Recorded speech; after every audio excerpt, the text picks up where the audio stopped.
Buenos días, buenos días, buenos días. Esto es una nueva mañana. A toda la audiencia que nos ve, le mandamos un abrazo de esta plataforma. Hoy es viernes, un viernes especial para nosotros, un viernes donde los caballeros de esta plataforma han hecho acto de presencia. Estamos aquí para traer informaciones importantes para todos ustedes del ámbito nacional e internacional.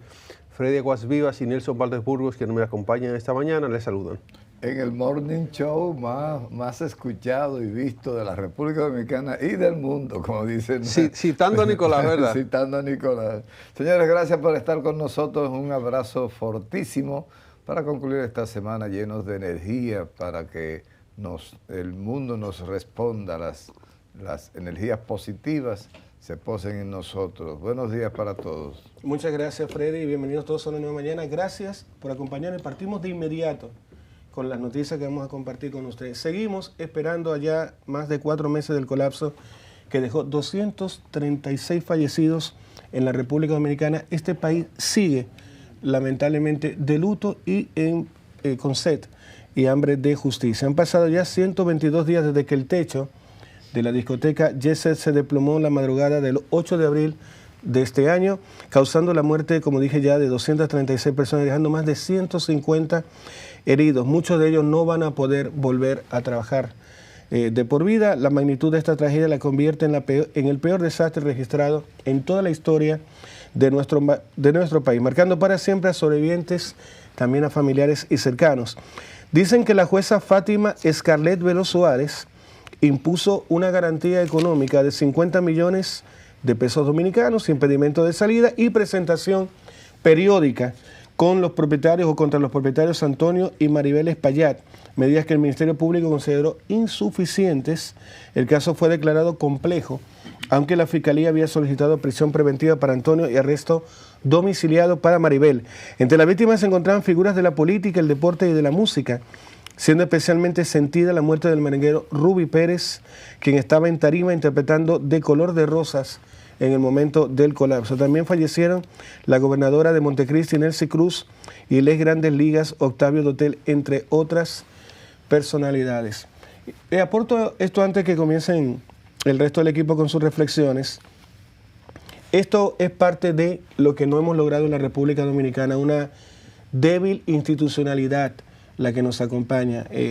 Tenemos aquí en el estudio a Billy Jerónimo, nuestro abogado de cabecera, y Billy siempre menciona, ante la pregunta, ¿tenemos justicia en la República Dominicana? La realidad es que no. Tenemos leyes, tenemos los marcos jurídicos, tenemos las instituciones, pero por algún tema que desconocemos, no hay un ecosistema que funcione donde todo cuadre, donde todo conecte, donde la gente sienta o perciba que tiene o recibe algún tipo de justicia cuando tiene este tipo de situaciones. Ahora, en el caso del Jet Set, lo que lo hace más notorio y más sensible a la población es que si hubiese sido una persona de bajos recursos o no tan poderosa, ya esta persona hubiese recibido algún tipo de sanción o pena mínima o alguna prisión preventiva o lo que fuese, pero se le hizo muy fácil el poder estar en la casa, seguir con sus negocios, siguen sus cuentas bancarias abiertas, tiene manejo sobre todo sus recursos financieros, y a una parte de la población llama la atención y dice, ¿por qué a él sí y a mí no? Y ahí entran varias preguntas en la República Dominicana, es decir, existen, y siempre se lo pregunto a Freddy, ¿hay 2 clases sociales en la República Dominicana? Claro que sí, pero distinto a otros países del mundo, donde tú dices, bueno, están los ricos y los pobres. En Dominicana es más amplio y más complejo esa definición. Aquí existen los poderosos y los infelices. Es decir, son 2 grupos. Unos pueden y cuando tienen algún problema entonces empiezan a llamar. Iván, mira, estoy preso aquí en Naco, ¿tú crees que tú podías? Déjame llamar a fulano a ver qué podemos hacer. Ese fulano quizás tiene incluso menos dinero a veces que el que está en Naco preso. Nelson, Juan Bosch le llamaba a eso, los tutumpotes y los hijos de Machepa. Sí, pero lo Jet Set es muy burdo, y lo comentaba una vez Iván, porque acá hubieron personas que no están ya con nosotros que eran hijos de grupos, es decir, formaban parte del clan financiero del primer banco privado de la República Dominicana, y tú dices, bueno, aquí el que le hizo algo a esa niña o a ese chico o a esa persona, ¿no, verdad? Va a ir a la cárcel. No ha pasado Absolutamente nada. Y luego hay notas, y paso a los chicos, que hay capas de poder, Iván. Sí. Que cuando tú crees que eres poderoso, hay uno más poderoso que tú. Hay una canción de Bob Dylan que dice, everybody gotta serve somebody. Todo el mundo tiene que servir a alguien o a alguien. Puede servir a Dios o puede servir a la otra cosa, pero tiene que servir a alguien. Siempre va a haber más. Hay una frase dominicana que dice, que mi madre la ha mantenido viva en nosotros, que dice, por más alto que tú te veas, no te creas que tú eres Dios, que mañana arriba tú estás ahora, pero mañana subo yo. Sí. Ese es el cambio de los poderes. Pero hay otra que dice que es que detrás de cada montaña hay otra más alta. Son dichos bien del campo, bien autóctonos de aquí. Pero miren qué ha pasado, Nelson. Yo entiendo que lo más importante en ese sentido es el aspecto del abismo legal que tenemos en República Dominicana. Y la gente dirá, wow, pero qué fortuna tuvieron que el Código Penal se aprueba después de esto. Este fue uno de los catalizadores de este Código Penal. Porque un Código Penal de los tiempos de Napoleón no es verdad que iba a tener incluidas cuestiones como esta que pasó aquí en Jet Set. Es una fortuna para los infortunados, si la frase hace sentido. Los infortunados son esa familia Espaillat y esos empresarios y sobre todo la gente que perdió la vida, que perdió familiares, que fue herida ahí, son desafortunados para siempre. Cuando les hablo de esa frase complicada, de que los desafortunados fueron afortunados, es que en un esquema legal con leyes establecidas, no es verdad que los propietarios de un establecimiento que termina con la vida de más de 240 personas iba a salir ileso de ahí. Pero aquí hay un vacío legal muy profundo. Ojalá que luego de este Código Penal podamos ya hacer algunas correcciones. Este evento sirvió para arrear los caballos Freddy y decirle, vamos arriba, para que se apruebe este Código Penal. Sin embargo, hay cosas que no pueden ser resarcidas. Hay heridas que quedan muy profundas en las sociedades. Y esta herida va a quedar por mucho tiempo. No sabemos cómo la justicia divina va a cobrar esto, pero Dios tiene sus maneras, Dios tiene sus formas. Otro factor, Nelson, y audiencia que no vea, Freddy ni lo menciono en esto porque él sabe toda esa intríngulis que le estoy hablando. Hay cuestiones que van más allá de tener un código penal obsoleto, y es el aspecto del poderío comunicacional y una cosa que se llama colisión o conglomeración de poder mediático, comunicacional y económico. Cuando en las naciones hay una concentración, una polarización de recursos, de músculo comunicacional o económico, eso está pasando en grandes lugares del mundo. Estados Unidos, por ejemplo, tiene una batalla ahora con la gente del Sky Group y la gente del Mediacom y la gente que son dueños de CBS, lo de NBC. Siempre ha habido esa batalla. Stephen Colbert, que es uno de los grandes comentaristas de sátiras políticas, fue cancelado de su show de televisión, ya le queda solo unos meses de contrato, y eso ha remediado la mata de la cultura norteamericana, pero fue una directriz que bajó de presidencia, porque ese grupo económico depende mucho de contratos gubernamentales que tiene, y algo se dijo en contra del presidente o de su gobierno. Colbert siempre ha hecho comentarios abrasivos a los gobernantes, no importa quién esté. Es sátira lo que él hace, pero una sátira muy seria y responsable, y por esa razón sale de ahí. O sea, esto es para decirles que cuando decían que la comunicación es el cuarto poder, a este tiempo hemos llegado a un nivel de impacto comunicacional de que si la gente de poder no toma una tajada, una mordida del gobierno, de las instancias que controlan, se ve en peligro. Y aquí le traduzco todo este trabalenguas que hoy he dicho.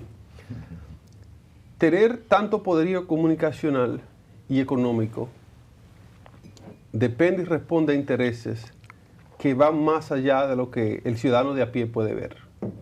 Detrás de un grupo que usted dirá, no, pero eso es un establecimiento de entretenimiento, eso es una discoteca, eso es algún discoteca. No. Detrás de eso hay un emporio comunicacional de la cadena radial más grande de República Dominicana, y detrás de eso hay medios de televisión, detrás de eso hay otros medios de otras cosas, detrás de eso, más atrás, bien atrás, como dice luego, bien atrás, hay emprendimientos billonarios que son de temas turísticos en el país, y hay nombres, apellidos y familias que siempre terminan en apellidos rimbombantes que suenan suenan como de la gente que dice, buongiorno. Sí. Entonces, siempre llegamos ahí porque aparentemente así son las rutas en República Dominicana. Iván, lo único que sí no te puedo dejar perdonar una parte que comentaste, y fue que mencionaste a Dios. Fíjate que en teología hay una parte que habla del libre albedrío. Nadie tuvo que ir a mi casa a bañarme y cambiarme. Yo estoy aquí por mi voluntad. Esto pudo haberse evitado. Es decir, existen normas, leyes, procesos que seres humanos dominicanos no cumplieron. Por eso ocurrió esa desgracia. Y la cuestionante es que el propietario sabía, conocía y estaba al tanto de las debilidades estructurales que tenía ese lugar. Por eso la gente está dolida. Una cosa que diga, yo no estaba al tanto de eso, queda limpio. Pero saber que con 10 millones de pesos, 8 millones de pesos, se reforzaba o que había que cerrar ese lugar, demolerlo y hacer algo desde cero, todo eso es lo que duele y lo que sorprende. Pero Dios no tiene nada que ver con lo que el hombre hace o deja de hacer. Sí, pero hay una cuestión, lo que te digo es a la justicia divina. No es libre albedrío, son dos criterios que son del mismo universo, pero tienen un significado diferente. La justicia divina es cuando, cuando en la tierra no hay forma de... Cuando la gente le juega la cabeza a la justicia.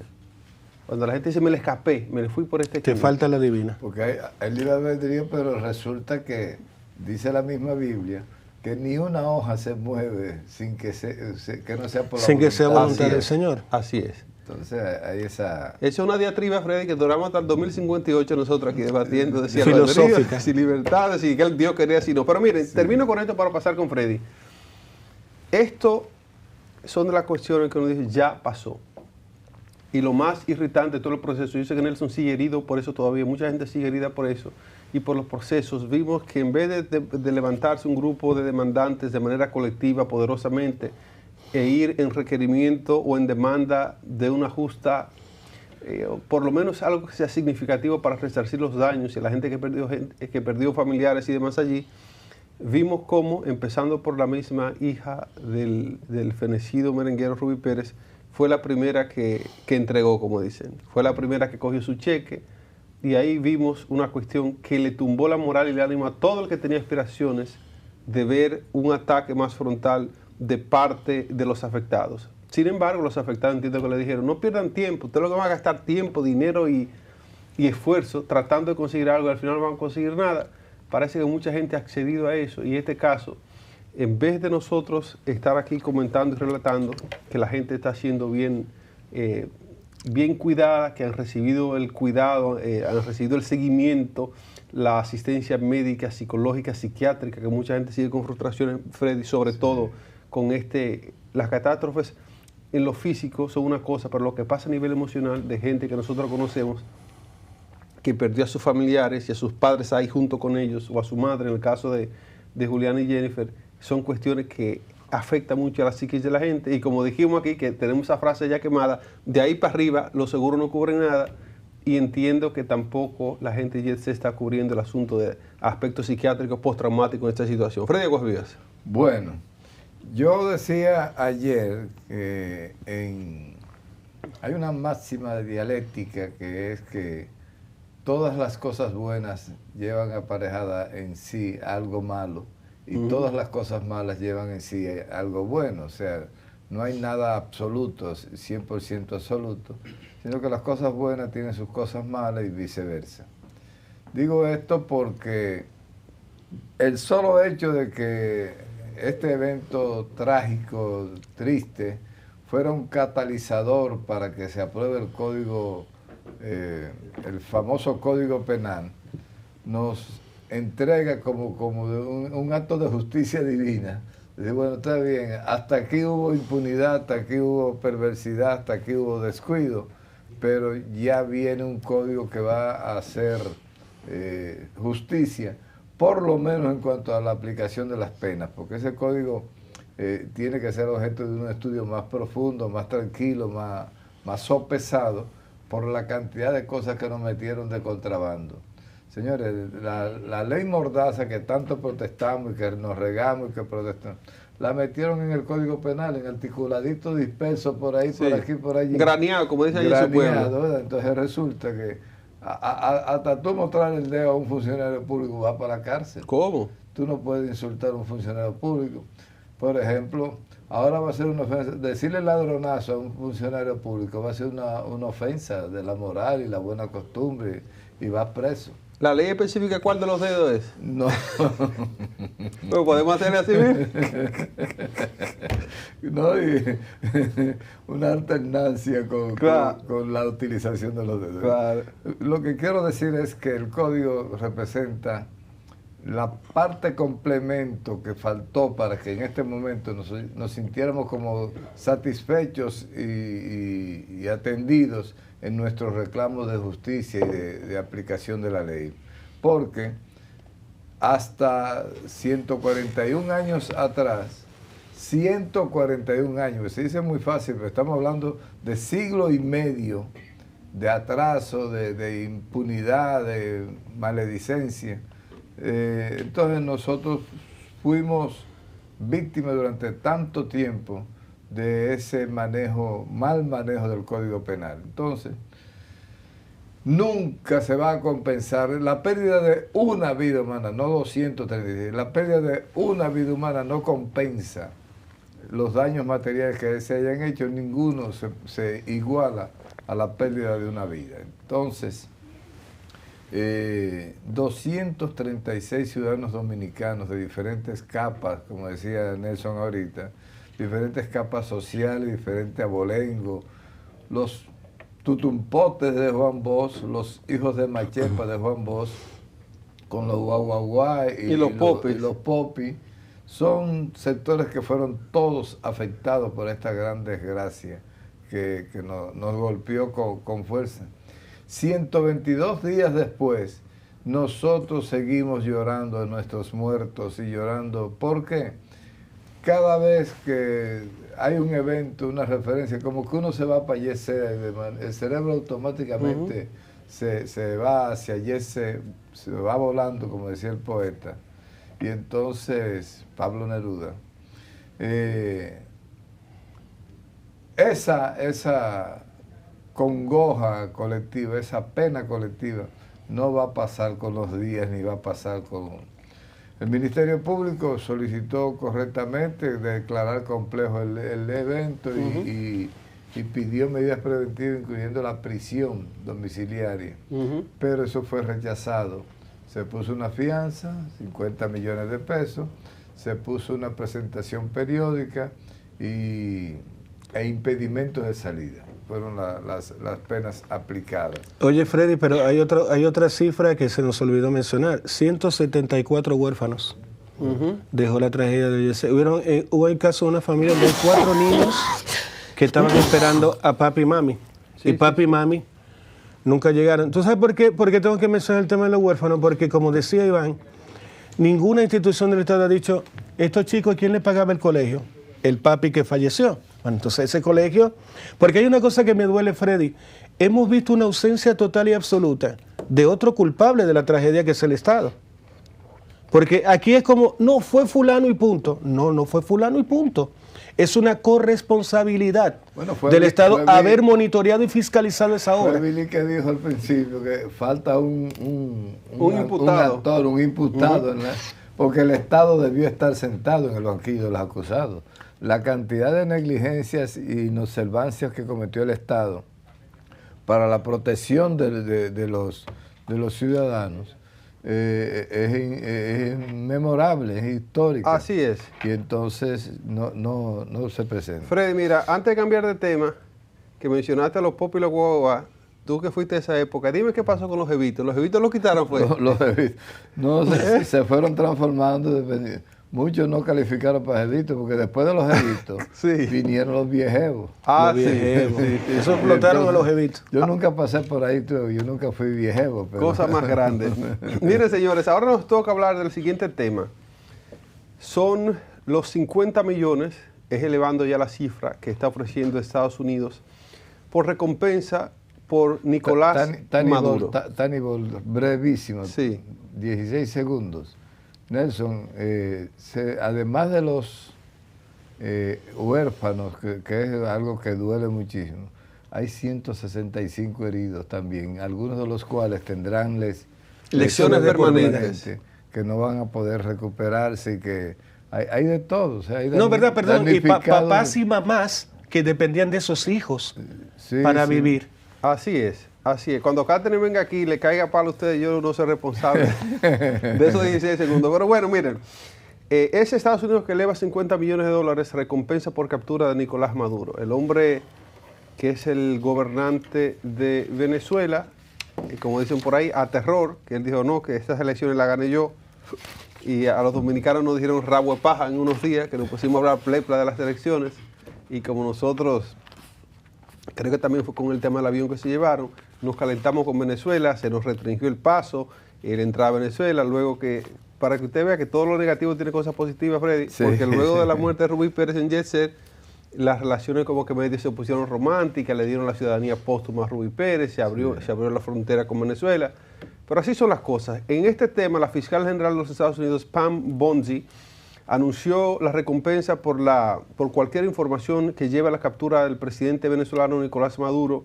Esto se ha duplicado a $50 millones, antes eran 25. Washington acusa a Maduro de narcotráfico y terrorismo desde 2020 y lo considera una amenaza para la seguridad nacional. Bondi afirmó que el mandatario utiliza organizaciones como el Cartel de Sinaloa y el Cartel del Sol para introducir drogas y violencia al territorio estadounidense. Según la DEA, se han incautado 30 toneladas de cocaína vinculadas a Maduro y sus socios, incluyendo casi 7 toneladas relacionadas directamente con él. La fiscal también informó sobre la confiscación de más de $700 millones en activos, 2 aviones privados, del que le hablaba ahorita, que fue uno de aquí que se lo llevaron, 9 vehículos ligados a la presidenta venezolana. Aseguró también que Maduro no escapará a la justicia y deberá responder por sus crímenes.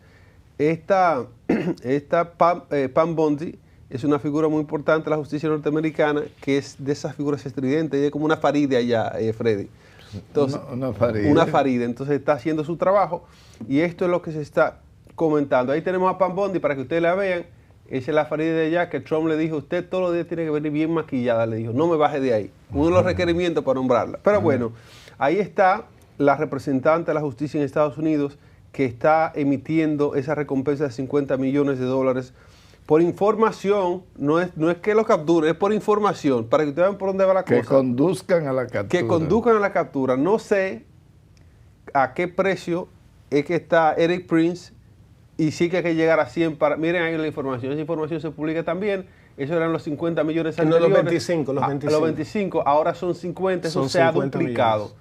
Entonces yo me pregunto, Freddy, y chicos, rápidamente, ¿cómo es que en un mundo, para citar al profesor Fernández aquí, en un mundo globalizado, cómo es, Freddy, que tenemos a una persona que está acusada de narcotráfico y terrorismo desde 2020? ¿Cómo es que tenemos una persona así perpetuada en el poder?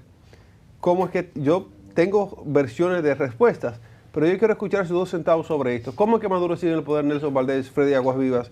Luego de nosotros, Freddy, tú no estabas, pero aquí estamos Nelson y yo, mírame, sentados de acá al lado del estudio con una transmisión especial de las elecciones de Venezuela, de lo más esperanzado porque dijimos, el mundo ganó esta cuestión. Pero yo estaba, porque yo le di seguimiento a través de esta plataforma, yo le di seguimiento a las elecciones completas. Ah, bueno. Y yo creo que yo te puse un par de mensajes para algunos temas, pero yo vi cómo esta plataforma tenía 60.000, 90.000 gente en vivo en ese momento. O sea que yo los vi completamente. De toda la región. Entonces, Nelson y yo se nos cayó la cara, el alma, el espíritu. No nos caímos de la silla porque somos hombres íntegros, pero a nivel anímico, porque entendimos que fue una justicia, fue un abuso, fue un retroceso en términos de lo que la democracia ha sido en este mundo, les reitero, globalizado, como dice el profesor, en un mundo diferente, donde ya hay aperturas, donde ya se entendió que esas dictaduras no conducen a nada bueno para la sociedad. Son muy bonitas en papel, la gente se emociona y dice, esto es para todo el pueblo, pero cuando usted va a ver, los líderes dictatoriales están viviendo, eso es Dubái 3.0, y el resto de la población en la cañada de Palimpito. O sea, no se entiende cómo es que se puede dar un discurso socialista de que todos somos iguales, todos vamos a vivir dignamente como podamos y tener una claque de gobierno que viva en opulencia mientras la gente hace fila para que le dé un poquito de comida a Freddy a ver si puede comer ese día. Brandenburgo. El problema, mi querido Iván y audiencia querida y Freddy, ese es la ONU. La ONU es como si tú agarraras un tiburón, agarraras el mejor dentista del planeta y empezarías a sacarle todos los dientes al tiburón. Lo verías y dirías, wow, es un tiburón, es un animal poderoso, pero cuando te mordiera no te va a causar ningún daño, porque no tiene dientes. En términos prácticos, más comprensibles, es que esta institución grande, poderosa, que agrupa a un montón de países, ha perdido respeto ante países como Nicaragua, Irán, Siria, etcétera, etcétera, etcétera. Entonces, lo que hay son unas reuniones formales, protocolares, etcétera, pero que no hay ninguna herramienta, de alguna manera, para que la gente diga, no, espérate, aquí viene la ONU. Hemos visto incluso la misma OTAN. La OTAN se ha convertido en algo casi circense, en una cuestión de burla, una cuestión que era muy poderosa. Hemos visto que Putin, lo quiero así, lo quiero así, ya Putin, y punto. Entonces, todo ese surrealismo ha ayudado a que Daniel Ortega, ahí está. Bukele con todo lo que lo queremos, ahí está. ¿No, verdad? Lula, que sé yo, que tú me metiste preso a mí, yo te meto preso a ti, Bolsonaro. Y ese es los Kirchner, ¿qué no hicieron en Argentina? En ninguna parte dijeron, hey, esto se paró aquí, vamos a hacer elecciones anticipadas. No tenemos hoy ningún organismo internacional que un presidente de turno le tenga pánico, se engrife. Eso no existe. Pero vámonos al tema de la recompensa de los 50 millones de dólares. ¿Cuáles son las implicancias de esto? Aunque esto de alguna manera genere cierto debate y controversia, el tema de esta nueva recompensa de 50 millones de dólares, signos, aumento de la presión obviamente sobre Maduro. Signo número 2, de alguna manera una señal de seriedad. Es que obviamente Estados Unidos está diciendo, sí, voy por ti. Lo que vamos a hacer, si mañana lo puedo poner a 100 millones de dólares.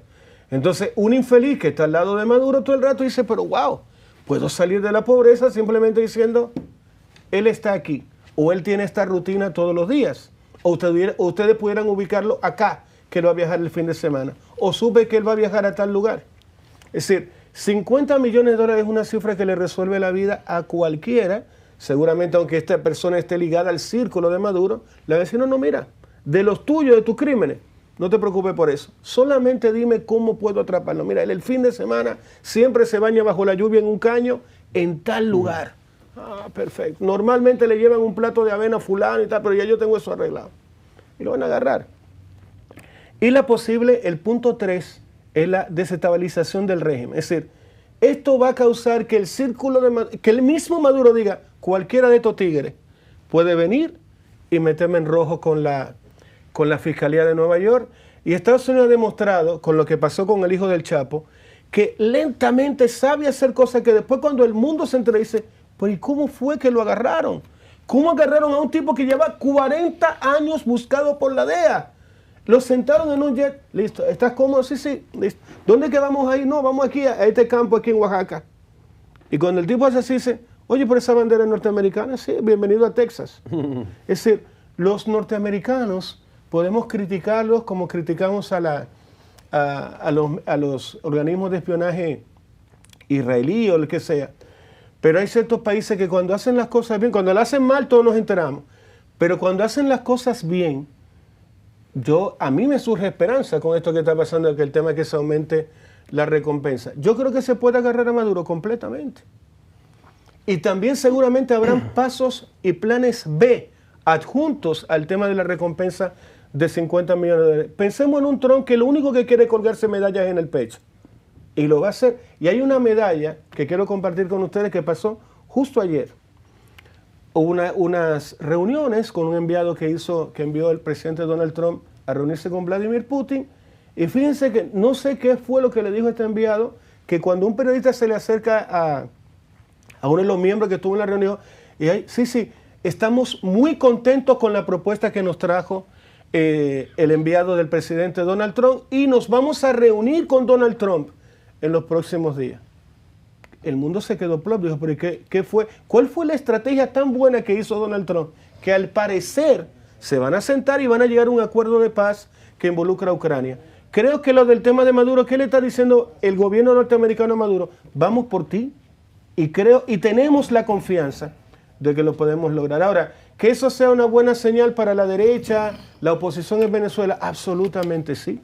Claro que sí. ¿Es el momento de la derecha en el mundo? Claro que sí. Hay un fortalecimiento de esa ideología y hay un fortalecimiento, también de los opositores venezolanos. Son buenas noticias para Venezuela, que por favor en algún momento todos podamos celebrar lo mismo que tuvimos 10 horas pensando que era el fin de la tiranía de Maduro en Venezuela. Hoy volvemos a tener esta esperanza, Freddy Aguas Vivas.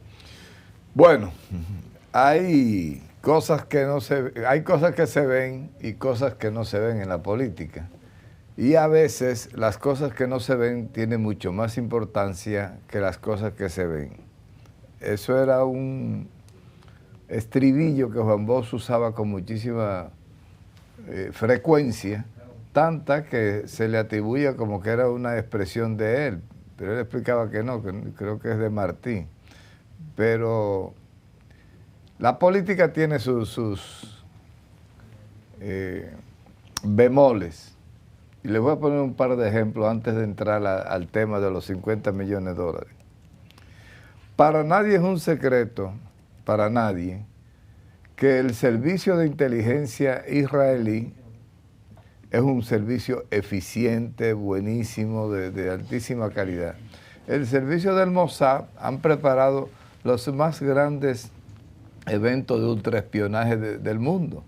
Señores, el servicio del Mossad logró detener un embarque de Vipers, los famosos Vipers que usábamos aquí. En Medio Oriente las fuerzas del Hamas y Hezbollah usaban los Vipers como un medio de comunicación que no podían ser interferidos,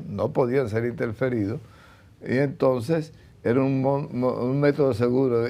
Nos reunimos a las 8 en la ermita de tal vaina, y entonces existía eso. Como el Viper hace años que salió del mercado, que no existe, hace 15, 20 años que el Viper ya no existe, era un asunto raro que tú tenías que mandarlo a pedir a hacer a una fábrica específica de Viper que te mandaba 2.000, 3.000 Viper, 5.000 Viper que compraba las fuerzas del Hezbollah y de Hamas. ¿Qué hicieron los norteamericanos en la persona del Mossad? Porque quería decir que el Mossad se establece como el servicio de inteligencia más poderoso y más eficiente del mundo, sin discusión. Y eso es una mentira. El Mossad es la hechura exacta a su imagen y semejanza de la CIA norteamericana en la versión Medio Oriente. La versión Medio Oriente de la CIA es el Mossad, pero no hay un mecanismo de inteligencia más poderoso que la CIA. No lo existe. Ni el MI6 de Inglaterra. No lo tienen. Entonces, ¿qué sucede? Que yo voy a lo siguiente. Necesita los Estados Unidos publicar un cartel de que, mira, se busca fulano de tal a Maduro. No hay un movimiento de Maduro, de Nicolás Maduro. No hay un solo movimiento que no esté registrado, controlado y documentado por la CIA. No lo hay. Entonces, es más, Estados Unidos ha disparado los grandes barcos estos, desde un portaaviones. Te ha disparado desde el centro del mar y te han matado un dirigente del Hezbollah no recuerdo si estaba en Arabia Saudita, en el Líbano. Te le dispara al jefe de Hezbollah desde un submarino por el celular. El tipo hablando por celular, un misil lo explotó con todo lo que estaba alrededor. Entonces, Maduro, si lo hubieran querido matar hace años, señores, que Maduro, si la CIA se hubiese dispuesto, lo que pasa es que es la doble moral de que está negociando todo el petróleo de Venezuela y toda la tierra rara de Venezuela y el litio de Venezuela y el oro de Venezuela, que es mucho todo lo que mencioné, están negociándolo por atrás y dice Trump, no, lo que pasa es que el petróleo de Venezuela. Señores, Maduro coge unas elecciones que yo las seguí con ustedes, yo casi amanecí con ustedes, y se roba unas elecciones. Descaradamente, no mostró un numerito. El jefe del electorado. Con un papel tembloroso ahí. Señores, mire, aquí. Se equivocó también en la mentira para, que dijo. Tanto voto para Maduro y tanto no, perdón, voto. Son tantos. ¿Se acuerda que dijo una cosa? Sí, entonces, una locura. Y después tú dices, pero enséñame. No, nunca han querido enseñar los datos. Irrefutable, dijo. Ahora, ¿qué pasa? Que yo pongo siempre en investigación las grandes afirmaciones del imperio. ¿Por qué?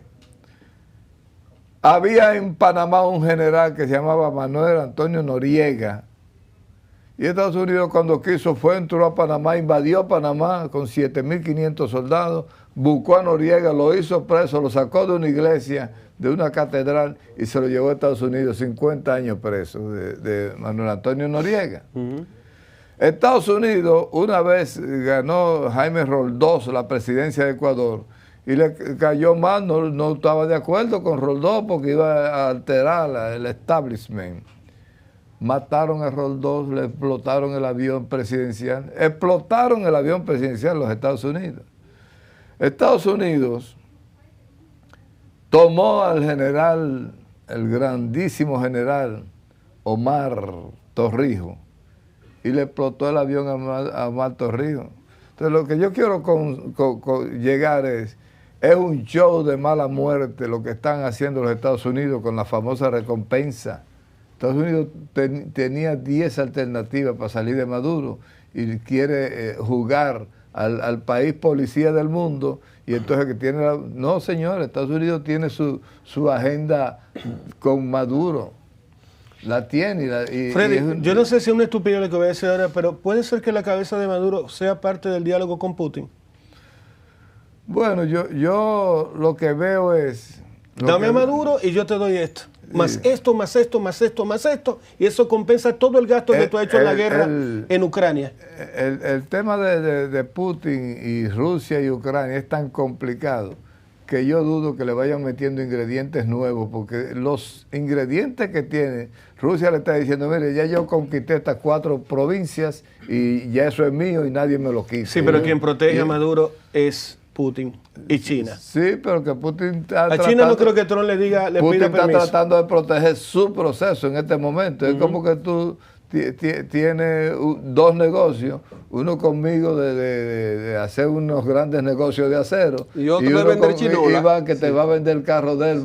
Entonces no va a meter la discusión del carro en la gran discusión de empresarial. Yo quiero decir que yo creo en la soberanía de los pueblos y yo digo, el pueblo venezolano está en capacidad de darse una solución venezolana a la crisis venezolana, porque esperar que le vayan a tumbar al gobierno y ponerle como que el pueblo está en capacidad. El pueblo venezolano ha demostrado siempre que es un pueblo valeroso.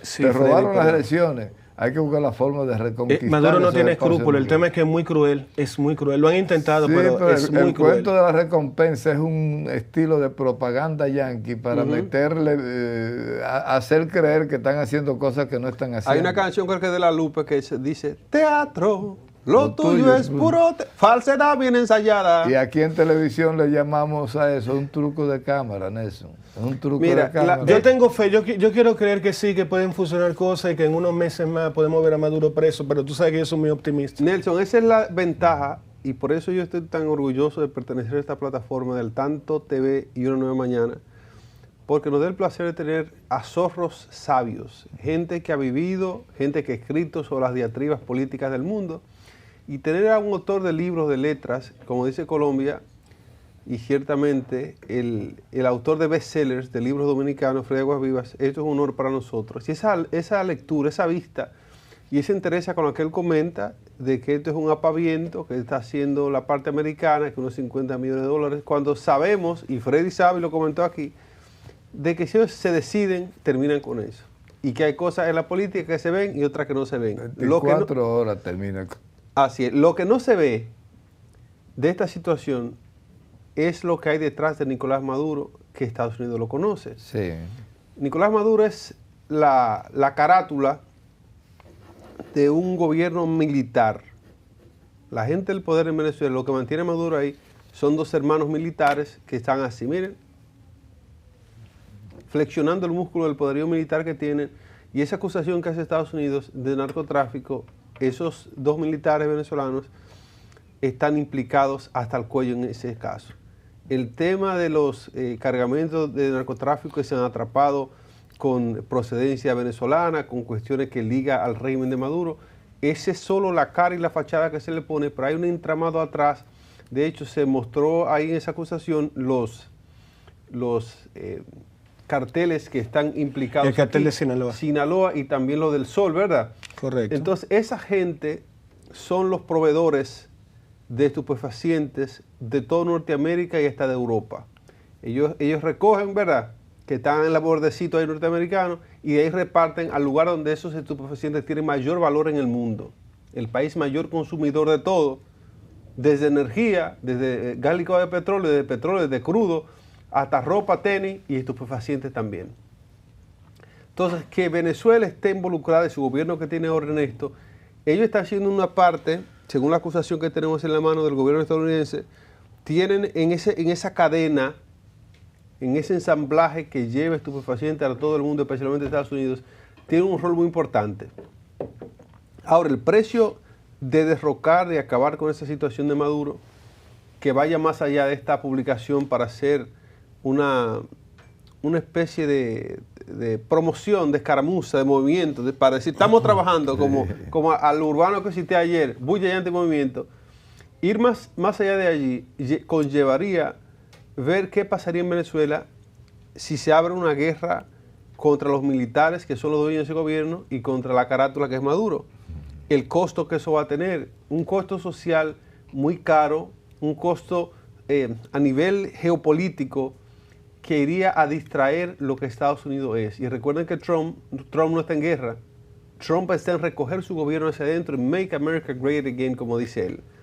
Meterse en un confrontamiento con una nación como Venezuela puede poner también en los titulares internacionales en una situación complicada a los Estados Unidos de Norteamérica. Y Freddy mencionaba ahorita la versión de poder tener una solución al tema venezolano desde Venezuela.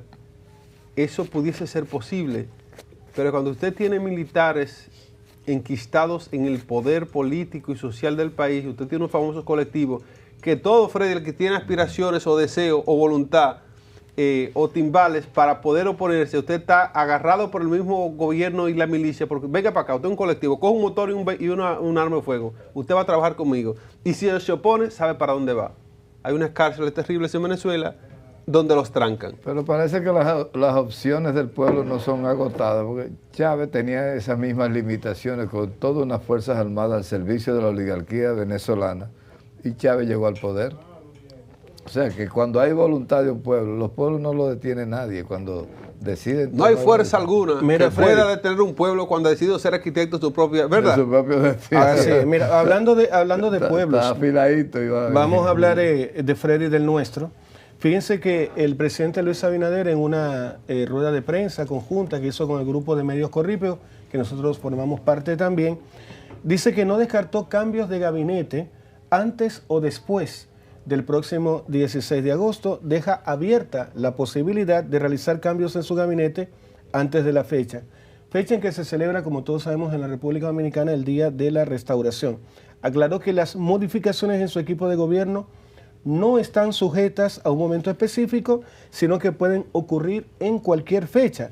Durante el almuerzo semanal del Grupo Corripio, el mandatario también abordó la participación femenina en el Estado, señalando que su administración valora la equidad de género y que no descarta aumentar la presencia de mujeres en cargos de alto nivel dentro del gobierno dominicano. Abinader recordó también que la Constitución obliga al presidente de la República a rendir cuentas anualmente ante el Congreso Nacional, detallando el uso de los recursos y las prioridades del gobierno, además de presentar las memorias ministeriales al iniciar cada legislatura ordinaria. He visto los comentarios después de las noticias, tanto en redes sociales como en la prensa, y nos damos cuenta de que hay una sed de parte de la población de que en ciertos sectores o en ciertos ministerios o instituciones del Estado haya una nueva cara, un nuevo rostro, un nuevo plan, una nueva directriz. ¿Por qué? Fíjense que el presidente, yo le he dicho varias veces, cuando dice, es que es culpa de Abinader. Bueno, cuando una empresa, si una panadería, el pan empieza a salir duro, es al gerente seguramente de la panadería o al dueño de la panadería que va a decir, oye, pero ese panadero es malo.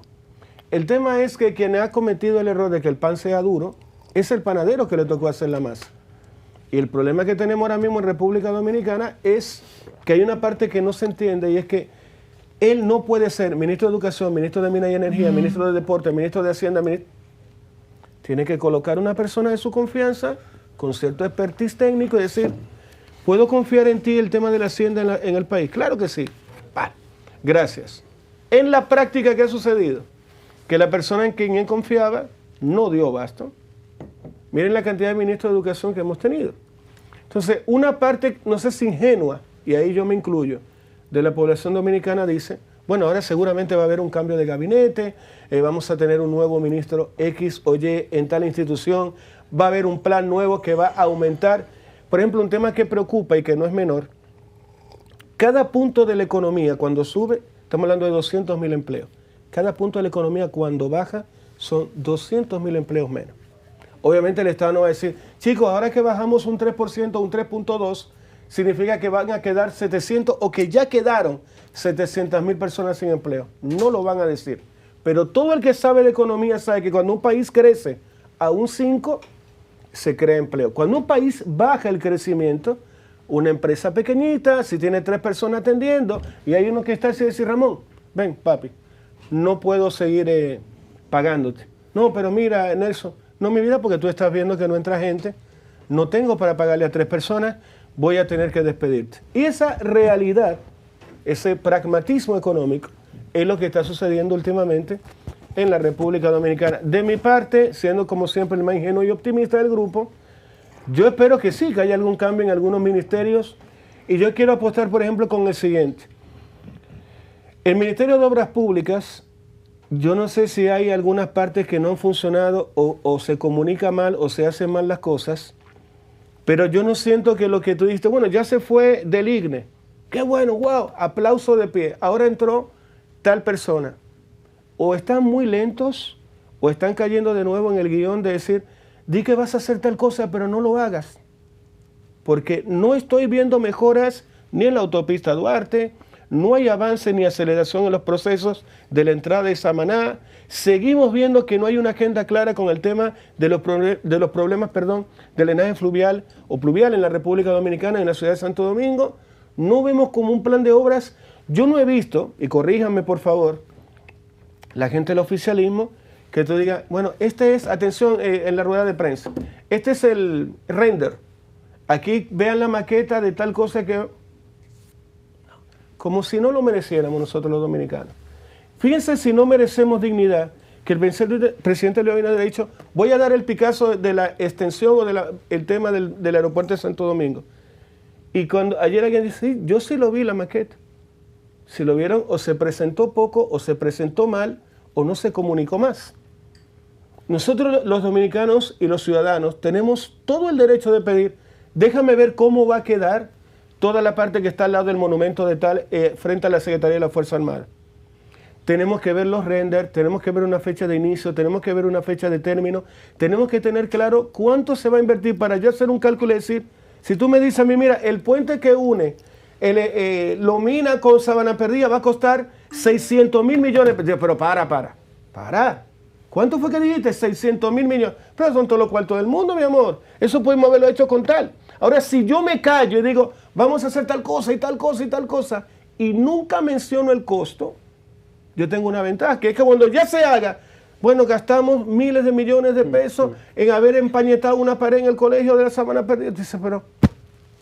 Y ya fue un gol que nos volvieron a meter. Yo de mi parte, y paso a los chicos, yo creo que espero en Dios de verdad que haya un cambio de gabinete en varios ministerios. Nelson, y hablaste de una parte importante del gobierno actual. Es la parte de la comunicación. Y dentro de cuestiones que son cuestiones, Freddy, hay un tema que ha ocurrido en comunicación en el gobierno eso se difundirá más adelante, pero lo que sí podemos nosotros asegurar es que la comunicación del gobierno no ha sido para nada efectiva. Nelson hacía una símile de cómo porque ha habido comunicación del gobierno. Ese tipo de presiones son lo que nos dice a nosotros el nivel de inefectividad que ha tenido el Departamento de Comunicación del Palacio de la República Dominicana. Dar publicidad a los paniaguados es la única función que ha tenido ese departamento. Un autor, señores, paniaguados, para que ustedes, cultura con sabrosura, miren. Entonces, desde ahí, Nelson mencionaba también el aspecto de cómo el panadero hacía la símile con el panadero, si el pan queda malo, quién hizo la masa. Inmediatamente me sonó en la cabeza la idea de cuando el bombillo se prende, sí. Nelson, lo que pasa es que si tú vas a poner una panadería y tú no tienes la escuela de panaderos que te produzca a ti los panaderos y técnicos para hacer el pan, tú vas a coger lo que tú tengas, tú vas a coger el que te ayudas a construir esa panadería, el que te puso los blogs, la símile, el que hizo la política, el que salió en la campaña, el que trabajó contigo, a ese que tú vas a poner en la panadería, porque ese fue que subió la pared y que montó el horno. Ahora, eso no significa que el que te montó el horno y que te instaló el gas para la panadería sabe hacer pan. Eso no significa, y esto ha pasado mucho en la política dominicana y del mundo, que el que hace el trabajo político, el que se tira a la calle a trabajar por un proyecto político, es, y hasta cierto punto justo, el que se pone en el tren gubernamental, porque usted se fajó conmigo. Ahora, si usted se fajó conmigo, usted no tiene ni, no quiero decir la frase que dicen los europeos, si usted no tiene ni bendita idea de cómo se hace un pan, yo no puedo poner a usted a hacer el pan, aunque usted me ayude a construir la panadería. Vamos a ponerte en la cuestión que tú tal vez puedes aportar, porque te agradezco porque me ayudaste. Entonces tenemos, y es muy lamentable, tener que unirnos a esta tendencia comunicacional que desde niño yo escucho esto, es que el PRD no sabe gobernar. Decían eso. Y este es el PRM, una descendencia del PRD. Y lamentablemente, con dolor del alma, tenemos que admitir que esa frase aún sigue siendo verdad. A pesar de que Luis Abinader en su persona tiene muy buenas intenciones, vemos cómo el partido en sí, cómo la esencia genética de ese partido no tributa para que un gobierno se haga correctamente. Un tema parece una maldición generacional de no ser efectivo en los gobiernos, de que haya carestía, de que hayan escándalos a nivel de falta de competencia, de operancia, de operatividad, de eficiencia. Señores, cuando Freddy me recordó ayer el monto de préstamos que se ha tomado, que supera, ¿cuántos años, Freddy, de Trujillo?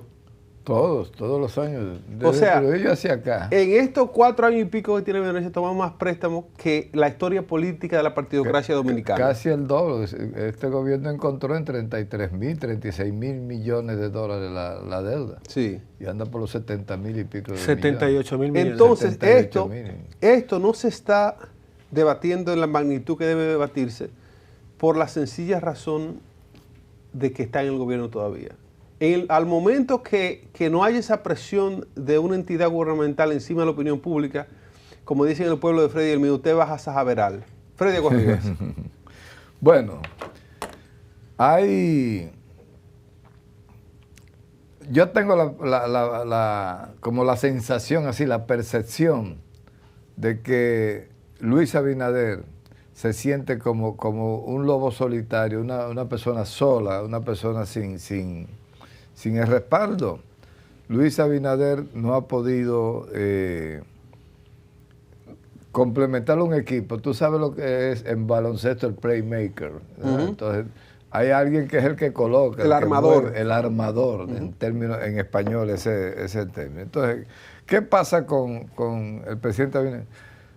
Yo tengo la sensación, no soy muy amigo de él, no tenemos esa cercanía, amistad profunda y cercanía, pero yo tengo la sensación que es un muchacho bueno. Una persona a mí me han dicho que es muy linda persona, me han dicho. Una persona que irradia. Sin embargo, si usted no es, cuando usted va para la presidencia de la República, si usted no es un buen gerente, un buen armador, si usted no es un estratega, tiene que hacerse rodear de los mejores en esas áreas, porque había un candidato que decía, no, pero que yo no sé de los problemas energéticos. Bueno, pues yo no tengo que saber de todo, porque para eso tú nombras ministros y equipos. Perdón, Freddy, que lo interrumpa con el poco tiempo que nos queda. Henry Ford dijo que lo judicializaron, no sé si usted habrá leído de eso. A Henry Ford lo llevan a un juicio en Estados Unidos por monopolio, porque le cogieron una tirria por la incapacidad, bueno, porque él estaba en control de la industria automovilística. Cuando lo pusieron en el banquillo los acusados, un hombre rústico, Ford era un hombre del pueblo, que logró hacer el asunto del vehículo y de la línea de producción en masa. Y cuando vieron esa opulencia, muchas animadversiones se enfrentaron contra él y lo pusieron sentado en un banquillo. Le dijeron, pero señor, dígame usted, ¿en qué año ocurrió tal y tal cosa? Empezaron a hacerle preguntas de cultura general. Inmediatamente él dice, yo no tengo ahora mismo la respuesta a esas preguntas que son triviales y que para mi operación, para mi emprendimiento, no me sirven para nada. Ahora, yo sí tengo una línea de botones en mi escritorio que cualquier información o pregunta que usted me haga, yo tengo el acceso a la persona experta en eso, le doy y me responde. Freddy, y en otra línea también, yo invito a la gente a que vea la película Golda, que es la historia de Golda Meir cuando Israel se enfrenta a Egipto, Siria y Jordania al mismo tiempo, y al Líbano. Y un general que, por ejemplo, Iván me dice, no, yo no estoy de acuerdo con Iván. Y dice Freddy a Golda Meir, mire, es una trampa que nos está tendiendo Egipto. Y ella, pensando que él estaba errático, lo manda para su casa, ve y descansa. Finalmente Egipto le hizo una trampa a Israel y acabó con un montón de soldados. Luego lo mandó a buscar de inmediato diciendo, yo me equivoqué. A Abinader le hace falta gente que le diga a él, mira, estás equivocado en tal punto. Así es. Freddy concluye y vamos a la pausa. Bueno, lo que quería decir es que yo siento que el gobierno no ha podido dar pie con bola como equipo. Hay un ministerio que hace alguna cosita buena, otro que se está bien, pero la gran mayoría del gobierno luce errático, luce disperso, no se ve un trabajo de equipo. Y entonces en un estado que tú no logres consolidar una concesión, una visión, un modelo de trabajo que sea corriente. Danilo vino y se abrazó a su revolución educativa y tan extendida. Y nada más metieron tan extendida hasta por donde no era necesario. Qué bueno. Pero convencieron a la población de que era una gran cosa darle a este país una tan extendida. ¿Dio resultados, Freddy, eso? Dio resultados. Sí, dio resultados. Sigue dando resultados. Y sigue dando resultados hasta el punto, para irnos a la pausa, hasta el punto que es una de las cuestiones que ha sido la mayor ayuda que las familias dominicanas han recibido en toda la historia. En toda la historia dominicana. Vamos a la pausa, regresamos con más de Una Nueva Mañana. Ya volvemos. Una nueva